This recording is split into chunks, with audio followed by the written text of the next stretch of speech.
The Breakdown. Bristol Rugby's official podcast, powered by Sam FM. Hello and welcome to episode 3 of The Breakdown, the official podcast for Bristol Rugby and their playoff push. Please welcome our special guests this week, Jack, Tovey and Marco Mama, everybody. Hello there. Hello. Now, what shall I call you? Because everybody calls you Tubbs, right? Yeah, Tubbs is good. Right, so Tubbs, Marco? Mushy. Really? Yeah, I like it. Is that peas, or where did that come from? No, it's come from where I come from, Okay. Zimbabwe. Yeah. And it just means lacquer, means good. You use it all different ways, really. Good. Mushy is here with Tubbs. We're off for podcast 3. To come, reaction from Abbey Dale, plus behind the scenes part 2 at the Clifton training base, and we spend a day in the life of Ellis Genge. I think it could be slightly interesting, to say the least, but I'm as interested as everyone else to hear it. This is The Breakdown. But first, it's off for our Big Five. Here's Steve Cotton, the chief sports writer from the Bristol Post. Hi, Steve. Hi, Downsy. I see there's been a bit of a trim in the beard department. Pourquoi? Well, I woke up on the morning after the election and realised that at 3 a.m. I'd bought a beard trimmer online and I hadn't even been drinking. So I've gone through with it. Apologies for that. And we had our first away day experience. How do you think I fitted in? I thought you fitted in nicely, yeah. A good addition to the away day team, very much so. Let's turn our attention to the big game that's ahead of us then. 5. The second half performances. We've proved that they are making a huge difference in these games. And not just in the playoffs, but throughout the season. We've seen it many times this season. Bristol have been behind in games, but they've found a way to win. That to me suggests that they've got a lot of fitness, that they don't panic in games. They know that things are in their control and that they are going to have opportunities late in games.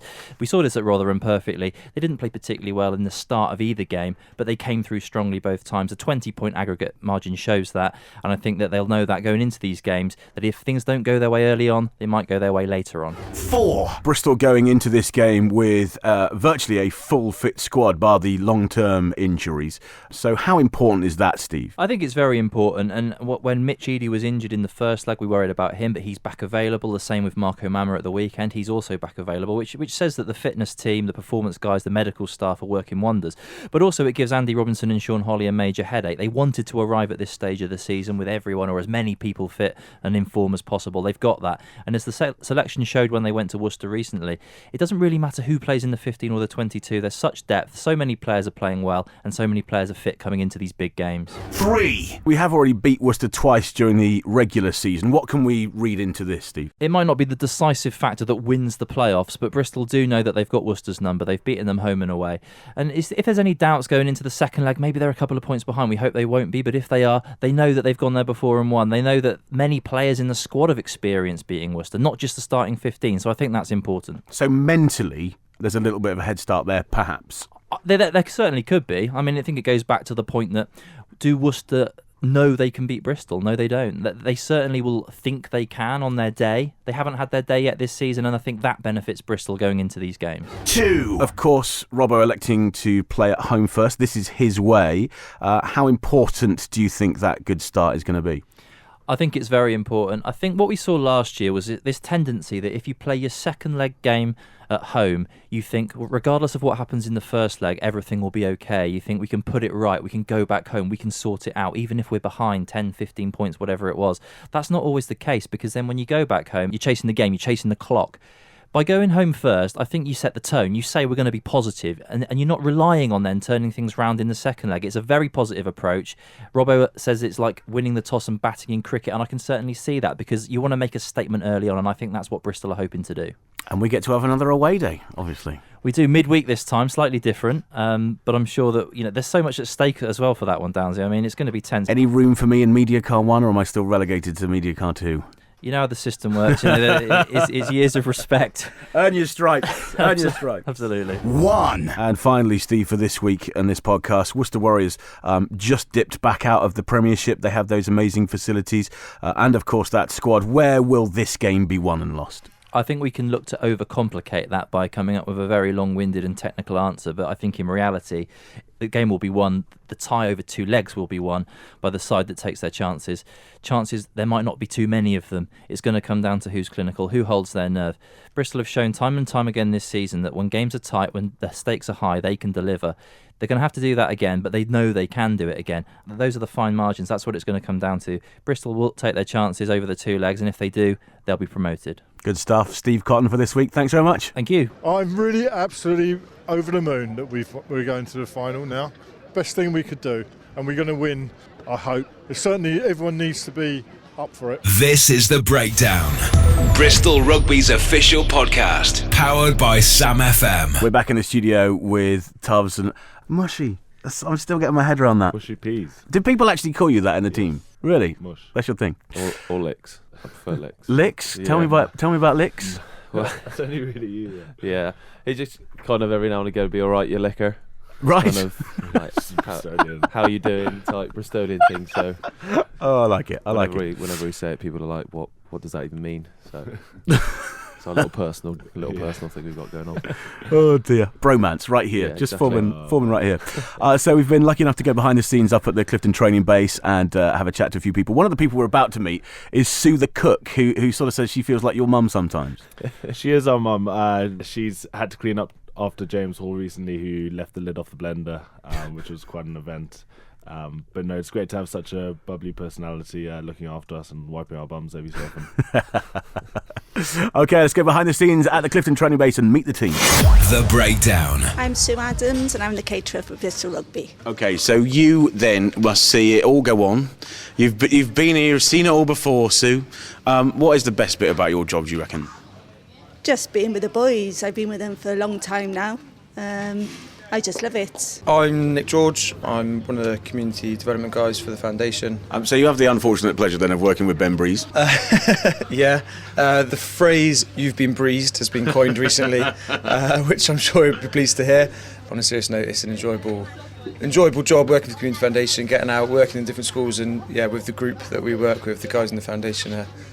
Good laugh. Who is the best coach? I'd say they're all very good. They're all my favourite. It's really fun. 12 months ago, Tom Tainton, I emailed you and said, can I please have a seat in the press box for the playoff final? And you said no. Yeah, as part of our sort of North Korean style regime of media, I banned you. But you've done well in 12 months. You've earned your way into the Bristol Rugby inner circle. Tell us a little bit about your role. Is mad and involves lots of things. Take us through some of the highlights of the last year. So, highlights of the last year, I've been, on a very serious note, been very fortunate that we've been able to bring in Tom. So we've become a bit of a double act now, and I think, we're taking great strides in some of the content that we're putting out there. As ever, the difficulty in this job is that everything rests on what happens. So he's quite the taskmaster then? I would say yes, he's standing next to me, so I'm not going to be completely honest. No, he's brilliant, and he knows I take great pride in my work, and he knows that everything I do will be to my best in my abilities. And it's not an appraisal, Tom, don't worry. Nobody's writing anything down. Whitey, who is your favourite member of radio press that you've met in the press room? Downsy, without a doubt. No doubt about that. I'll go with Downsy. Was that right? Is the money in the envelope here now or not? Do you think I photograph well? Yeah, I think radio is your forte. But I've got a couple of your pictures on the mantelpiece. Keep the kids away from the fire. Training looked strenuous, although you haven't got a sweat on, Ollie. No, that's not the idea. It's the idea for the players to get a bit of a sweat on, although we do sometimes. Our training's been good the last couple of weeks, and there's a definite sense of what's to come and amongst the players. They're really sharp. A lot of numbers training. Boys have come back from injury. They're doing personal bests in the gym. So we're confident that we've peaked the physical side right. It's just whether the technical and tactical can be right as well. In terms of planning, so how long would it have taken you to plan today's session? Well, we plan the week. So you'd plan your week depending on when the game is, how many days we're in, what their physical needs are, the numbers. So we would have planned the week. This session would have been planned probably on Sunday, and we would have tinkered with it in terms of what technical aspects we wanted. But we've worked on quite a lot today. A lot of now is honing skills as we're approaching the end of the season. It's honing some of the techniques, some of the plays, and ensuring the boys are pretty sharp. The main man. training was good. I didn't realise how involved you get. You were in the middle of it all, holding the pads at one point. Well, it's we're all coaches on the field, and it's important that everybody's involved in the way that we work. In terms of what we're looking towards, and that P word, the promotion word, how much is it going to mean to you if it all comes off? Well, our plan, since the first day I've been here, is to get promotion, and that's our whole focus, is how we achieve that. And with the players that we have here, the way that they work, it's all centred around understanding how to navigate our way through the playoffs to achieve our ultimate goal. I've talked to lots of people here today. We've done a right behind the scenes, from Mr. Gorvet all the way down to Sue, who does all the cooking. It's a great place to work here, isn't it? It's a super environment. It is a super environment, and that's down to the culture that's created through the players and their attitudes, but the way that everybody works. And people are empowered to do their roles, and they get on and do their jobs, and we can have some fun with it as well, because I like people enjoying coming to work and enjoying what we're doing, enjoying working hard, but also making sure that there are smiles on faces. The Breakdown, Bristol Rugby's official podcast, powered by Sam FM. And back in the studio for our special guests, please, it's Tubbs and Mushy. Hiya. All of these people aren't real, by the way. You sure? So the story here, I mean, you guys have known each other for some years to start with. You played each other at school. Yes. On opposing teams, so there must be a sort of a level of banter that exists between you two that is unique to just you two. Yeah, kind of. We've kind of, as we call the Millfield guys the Miffies, and Marco calls the Colstons the Stonies, right? As it were. So that would be the two little names we have for each other as coming up through school. And that sort of relationship developed early, and then through the academy, and then you guys have been there every step of the way, 2009, 2010, 2011.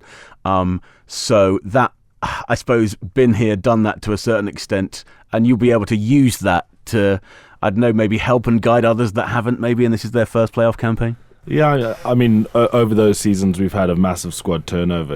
I think there's only about 5 or 6 of us who have been here throughout. So it is a little bit of drawing on the past and what we learnt predominantly last year. But then we've got some fresh faces, and they've been in these sort of situations before. They've been in these tough games. So drawing on their experience will be invaluable for us. In terms of the playoff campaign, we have these two absolutely massive, the most important games ever in the history of Bristol Rugby right now. What is different this time around to the previous times that we've talked about already? I think the fact that last year was slightly different. There was a lot of guys leaving. I think there was quite a lot of guys not really sure what they were doing, and maybe not really all trying to pull in the same direction. I think this year's massively different in that sense, in that there's not very many guys leaving. There's just there's a different feel about the club, really. It's all a lot more positive, and maybe last year there was almost an expectation that we were definitely going up, whereas this year I think it's definitely going to be a harder fought test. Do you have any sort of rituals that you go through?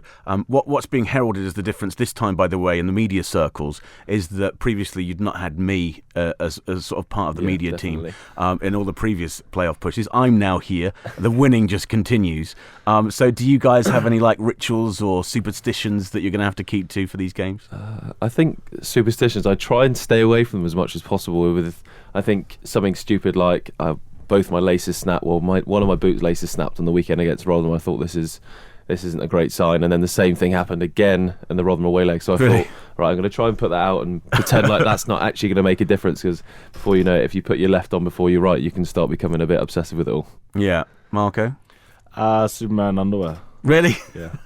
Is that actually true? No. You have lucky pants. Yeah. No, cliche. I'm a bit like Tubbs. I try and stay away from all the wall touching and the loose seat sort of keeping up and all that Lucy keeping up funny stuff. Are there players that do that have these rituals though? Yeah, definitely. Well, Ross Johnson was a big guy for it. He had to kind of touch the top of every door frame as he went out, inside and out, and had to walk out being in the middle of the two props as he would do setting up in the scrum. I think that old phrase, the harder I work, the luckier I become, probably plays a part. Yeah. What does it mean for you boys finally? You've been through the pain You've come through the academy. You are Bristol boys, to a certain extent. Yeah.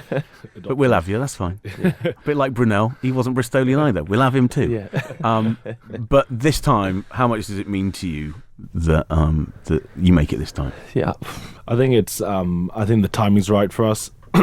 If you look at the setup within the club, the quality of the squad that we've got, the timing is right for us. Personally, Tubbs and myself, we've done our years in the Championship now, and particularly for the club, I think that the structures are in place, and we're ready to be at that Premiership side. And it's not like we're going to go up and we're going to come down. We're ready to go into the Premiership and ready to really make an impact in the Premiership. All right, boys. Well, our time is up for now. Stay with us as we continue on this podcast. But all the very best for the game at Ashton Gate, and we will follow your progress. Well, it's my job, actually. I have to. So. Yeah. Very good. There you go. It's time for mushy. The Breakdown. Half-time. Welcome to Half-time on the podcast. Slick, we have beef, first of all, because you are about to ruin my record. Well, let's hope so. I'm imagining that there will be no space on Wednesday night. So up until tomorrow night, I have the record for the biggest crowd at Ashton Gate as the matchday announcer. So a bit of history here. I was unavailable on New Year's Day, the one game of the season I've been unavailable. It's always traditionally the biggest gate of the season, and you nicked it off me. There you go. Woohoo! So I am currently, as when we recorded this podcast, I am currently the record holder, although I fear it is all about to change. Undoubtedly it'll change. There will be thousands of people there. I think the capacity is around 13,000. That's going to just be so good, even better than we've had throughout the season. If you've watched the Bristol Rugby TV videos during the week, you'll know that the pressure is building, that the home crowd will make all the difference, and you can be there adding to it. Some fantastic work coming out on Bristol Rugby TV this week, Tom. Well, thank you once again, Downsy. I have to say that at some point you have had the hairs on the back of my neck sort of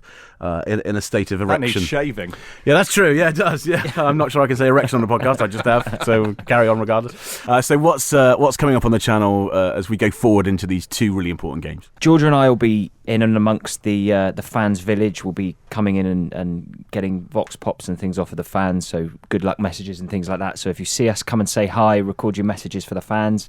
By the time you've left the bars after the game, the post-match press will be up, so you'll be able to hear first accounts from a player and one of the coaches about what they thought of the game. Obviously, the highlights will be available the following day, and you can also go back over all of the stuff we've put up in the build-up to the first leg. So Coach Cam, which has gone down absolutely fantastically. Sean Holly's taken that to heart, and he's a funny man, isn't he? He's been really good. Go back and have a look at those things as well. I've had an idea, Slick. Right. Why don't we share? Well, which bit do you want to share? I'll do a bit, you do a bit, I'll do a bit, you do a bit. No, all right, I'll get the bottle. Right, fine, I know my place. Do you want me to do the bloody scoreboard as well while I'm there? Very good. Gentlemen, for the meantime, thank you very much. Thank you. The Breakdown. Bristol Rugby's official podcast. Powered by Sam FM. All right, and on to 10 questions we ask everyone. Now, Tubbs, you were the subject of 10 questions we asked everyone last week.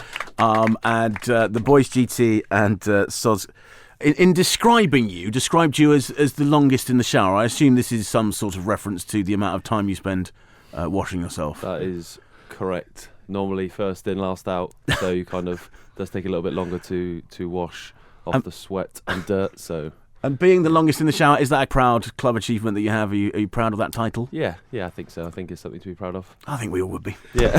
Very good. All right, on to the subject of our 10 questions we ask everybody this week. And it's backs and skills coach Matt Sherratt. You've worked with him for a little while. Coming up to 5 years now with Jockey, as most of us call it. But he's a good bloke. He probably wasn't best pleased. Probably last season he got demoted to academy coach, as it were. Ooh. But he's pushing back up the ranks now, and as Sean puts it, he's been very pleased with his progress this season. 10 questions we ask everyone. Name. Matthew Allen Sherratt. Age. 38. A young 38. Hometown. Unfortunately, Gloucester. Occupation. I'm backs coach. What is your proudest sporting moment? I have to go back quite a long time for this. I was fortunate enough, and it was the only one I ever got, to get drop goal in County Cup final, injury time. One of those things that didn't have time to think, pretty much closed my eyes and ball sailed over. Whose life would you like to live for a day? Either James Bond or Nicky Robinson. James Bond, for obvious reasons, money and girls and gadgets and things like that, and Nicky Robinson for the same reasons. Who's your sporting hero? Obvious one is Johnny Wilkinson. I was a big Liverpool fan actually in the 80s and 90s as well, so somebody like Ian Rush as well, going back a bit. What's your karaoke song? I've got two main ones. Favourite is Frank Sinatra, Mad Bad Leroy Brown. It's not a well-known one, but it's my little thing that I like to do on the bus. And second one is another one not very well-known, called Running Bear by Johnny Preston. What is your most treasured possession? I'm going to be soft here and say my children, but in reality it's my phone. What is your most embarrassing sporting moment? I once played so badly, it was right at the end of my career, that every time I kicked off, the crowd would laugh. It went from groans to laughter by the end of the game, and then on the last kick-off, I pulled my hamstring and walked off. So that was probably a low point when I decided to stop playing. If we came for dinner, what would you cook us? My wife would probably cook, but what I would attempt to cook if you did come for dinner would be probably scallops on a black pudding to start, lamb shank for main, and then a dessert of creme brulee, but with a fair bit of alcohol in between. If you weren't a sportsman, what would you be? I was a primary school teacher actually, but there was too much tying laces and planning, so I tipped out after a year. What is your number one pet hate? People who treat other people differently dependent on their kind of social position. That's my biggest pet hate. What is the best thing about Bristol Rugby? Just having the opportunity to work with the players every day, and I think the ambition of the club, and as a young coach, it's great to be part of something that could be very special over the next couple of years. 10 questions we ask everyone. Sam FM. Well, back up to Abbeydale we go now for post-match reaction. It was a pitch invasion after the win, and amongst others, I caught up with Steve Gorvette, Sean Holly, Chairman Boy, Mark Sorensen, Steve Lansdowne himself, Tom Tainton and Steve Cotton from the media team, GT Slick, and the boss. So, that's a relief. Yeah, absolutely. Job done. Move forward now, Wednesday week, first leg of the final. Fantastic. Exciting times? Really exciting. Looking forward to it. Wonderful support today here from all our people who travelled up from Bristol. So, looking forward to that support back at Ashton Gate. That was a struggle. Yeah, it was always going to be. It was always going to be. That's why 12 points was needed at home. Probably needed a bit more, but we navigated our way through in the end. I think we talked at half-time about being a little bit more direct. We talked about getting our forward runners into the game, getting across the gain line, and we knew towards the last 10-15 minutes that the quality would show and the bench would be too strong, and that proved the case, fortunately. Amazing support though from Bristol. I think there's more Bristol fans here than there are. I guess there's more Bristol. They're just fantastic supporters. They, all the years when it's been a struggle, they've been behind us. Hearing their numbers, they could stay home and watch it in comfort, but they come here to support us, and they deserve it as much as the team and we do. So they're just fantastic. How much more difficult does it make it when the playing condition isn't as carpeted as Ashton Gate? Well, I suppose you can see the conditions as soon as you come up. You've got to deal with them, and it's a bit of grass. There's some try lines on it and some posts on it too. So we took that attitude into it, and we're spoiled, aren't we, at Ashton Gate, and how immaculate that condition is there week in, week out. But rather a fantastic team, and they've played so well this season. I think they've peaked at the right time again.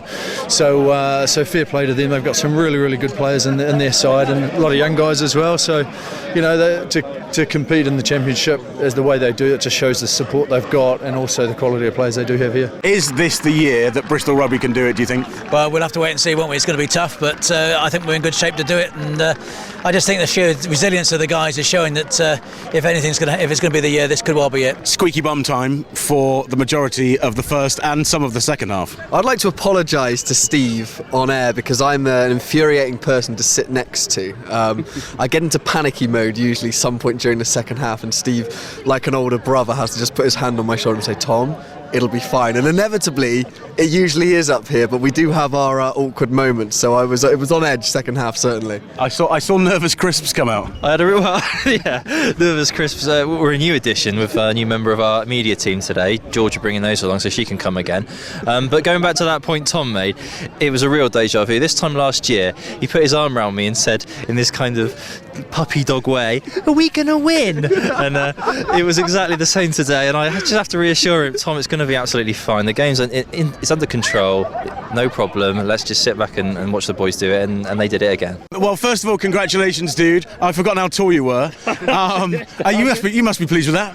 Yeah, after a shaky start, pretty relieved if I'm honest, Downsy. So, no, it was good in the end. Came through in the end, which was the important thing. And contention for the shirts for these next 2 games, it's all to play for, isn't it? Yes, it is. And, you know, I suppose from a coaching point of view, that's where they want to be. They want to be going back and having a few headaches on selection, because also from a playing point of view, you know if someone's snapping at your heels, you've got to be at your best. You know, I was fortunate enough to get another opportunity today, but you know, you got the likes of Bengal in there pushing really hard, who was excellent when he came on last week, and you know, had a big impact again today. So you've got to be on the money week in, week out, otherwise someone's just going to take that shirt off you. I'm not sure that there's much that can be improved upon. I think what happens is when the opposition come at you like that, you have to just keep your composure and just keep it tight. We went in at half time only 3 points down. You kind of felt we'll be okay. We're strongest as the game goes on in the last 20 minutes. I think if we can keep it tight, get a decent lead, and then be rock solid away from home, hopefully, fingers crossed, we'll be all right. Overriding emotion at the moment, Robbo? Oh, pleased. You know, we're in the place that we wanted to be.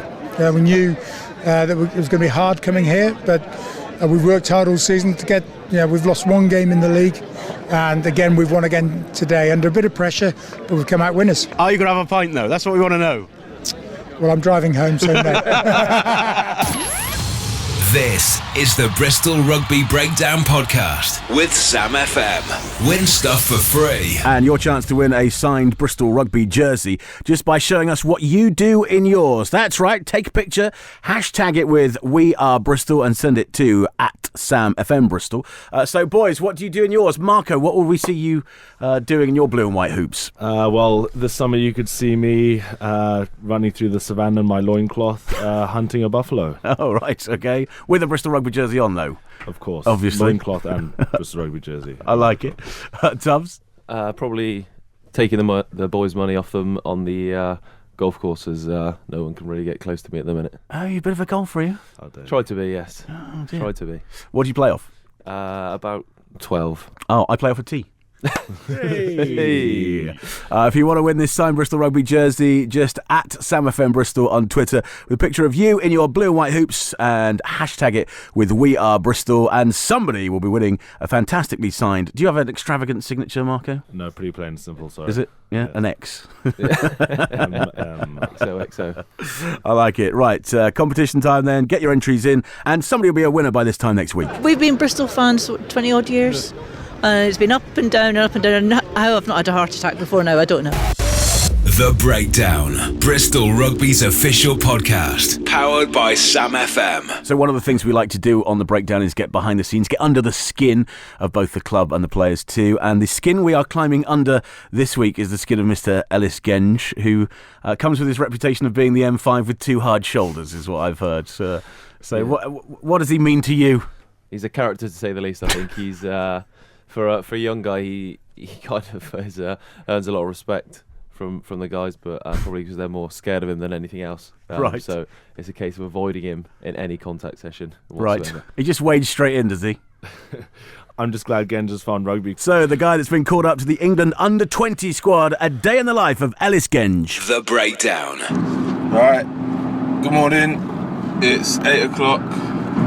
Driving into work at the moment.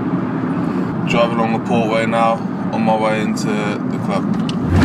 Just driving along, realised I got no petrol, so I'm pulling into the Texaco. Probably going to pick up a Costa. Don't know whether I'm going to get a latte or a macchiato. Black Hog out. Right, didn't get either. No lattes, so got a cappuccino. I'm at about 200 metres of standstill traffic. Thinking that I probably should have got a macchiato instead of a cappuccino. 10 o'clock, Wednesday. Just about to go to the gym. Got chest. Definitely got to do chest. Chest getting a bit big. Bit of prone pull. See how it goes. Just got into the ACAD change room. Caught upstairs the ankle, mate. Alright now, mate. Out there, rugby today. Nice boy. Where's Mitch? Mitch, did you have Domino's last night, mate? Wednesday, I didn't have last night. No Domino's? Still winking at me, Bab. How was rugby today, Mitch? Yeah, it was good. It was hot. It was hot? Yeah. Boys done well then. Did they? Doing really well, yeah. Did you have a sweat on? Yeah, really swell. Do any scrummaging? Did you get low like a Snell's waistcoat? Yeah, well, I got shouted at because he said I put 21s in. Got a good array of food. Tasty? It's first meatball down. Right, 12 o'clock, about to go into Red Rugby. Contact. Are they? I'm ready for this. I've had 5 pre-workout shakes and I'm keen as. Just finished Red Rugby. I sat down Nick Carpenter, handed off Mark Cook, so the ACAB boys pretty livid with me. On the bright side, I hit a drop goal from behind halfway line.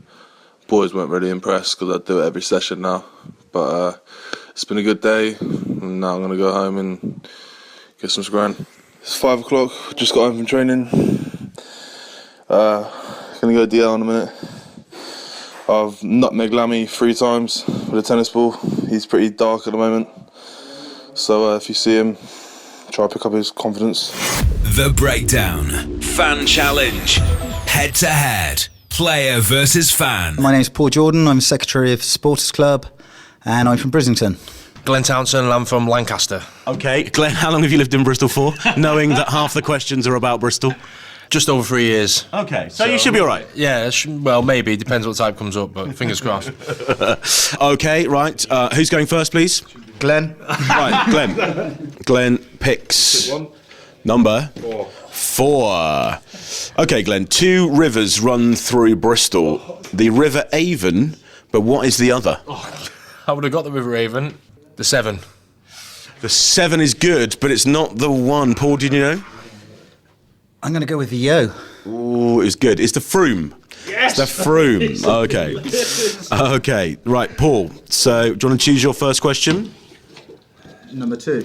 Number 2. Okay, so it's penalty shootout style. Question 2 is a Bristol question. Which BR used to be the City Museum and Library before the Blitz? I have absolutely no idea. Brown's Restaurant. There you go. You didn't know that, did you? Well, no, sir. Right. Glenn's got a number 1. Who was the youngest player to reach 100 first-team appearances for Bristol Rugby? I'm going to go down Crumpton. We can't stop staring at each other just at the moment. It was Jack Tovey. Oh. I gave him his toy. Did you? Yeah, I presented Paul, yeah, it's cruel how the questions are falling. So, to take the lead, Paul, it's not hard at the moment, I'll be honest with you. Number 6. Number 6. Which GL is the highest form of praise that can be given to anything by a Bristolian? Gert Lush. It's the right answer. Give him a round of applause. Right. Oh dear, oh dear. Okay, right, Glenn, to level it up. Number 10. Southville Hop and West Coast Red are both what? Ales. It's the right answer. Yeah. Good man. Okay, all right. This for the win then, Paul. If you get this... I'm just happy I've got one question. It's that final kick for glory, isn't it? Here we go. If you get this, you've won, which is a Bristol Rugby question. At which current championship grounds have Bristol never won a championship game? It's got to be the Menai Field. Cornish Pirates. Is there more than one? Mm-hmm. Oh. Oh dear. Halfway there. So it's the Menai Field and... 3, 2, 1. Oh no. Nottingham? They've just moved. Never played. Oh, come on! We've never played there. That was the question, Paul. Very good. Did you know that? Right, we have once again found ourselves in a tie-break situation. Don't phone, it's just for fun. Yeah. Terms and conditions apply. Right, here we go. In a themed tiebreaker question, all I need you to tell me is how high the Clifton suspension bridge is from the bridge deck to the high tide level in metres. Have a think about it. Once you're confident, write your answer down, and we will then see who is closest. How high is the Clifton suspension bridge from bottom of deck to top of river in metres? From the top of the tower? Or just Just from the bridge deck down to the high water mark. Paul, you look puzzled. No, I'm just guessing. Okay. All right, 5, 4, 3, 2, 1. Right, closest wins, Paul. 150. Glenn. 200. It's 76 metres. Paul's the winner. Yes! Hey! Shake hands. Well, mate. I only got too high. Well done. Give them a round of applause, ladies and gentlemen, for being great contestants. Well done, well done, well done. This is The Breakdown. Well, there we go, boys. Our time is at an end. You guys have some work to do. Final preparations then before such an important game. Tune the bodies up, probably do a bit of rehab, soft tissue, get the mind ready for the pressure and the big event. Tovs? Probably just making sure hydration and nutrition is correct. Something boring like that. And chilling out, probably drinking a lot of coffee, I'd imagine. Very good. All the very best. I'm just telling you that I was at the last game and you both scored. I'll be at this game too. So let's get some sort of connection going. Yeah, lucky I'm in there. Boys, thank you very much for being on our podcast. The next podcast will be the final one of the playoff series. So, in the meantime, we've got a game of rugby to play. Cheers, Downsy. Thank you very much. The Breakdown, Bristol Rugby's official podcast, powered by Sam FM.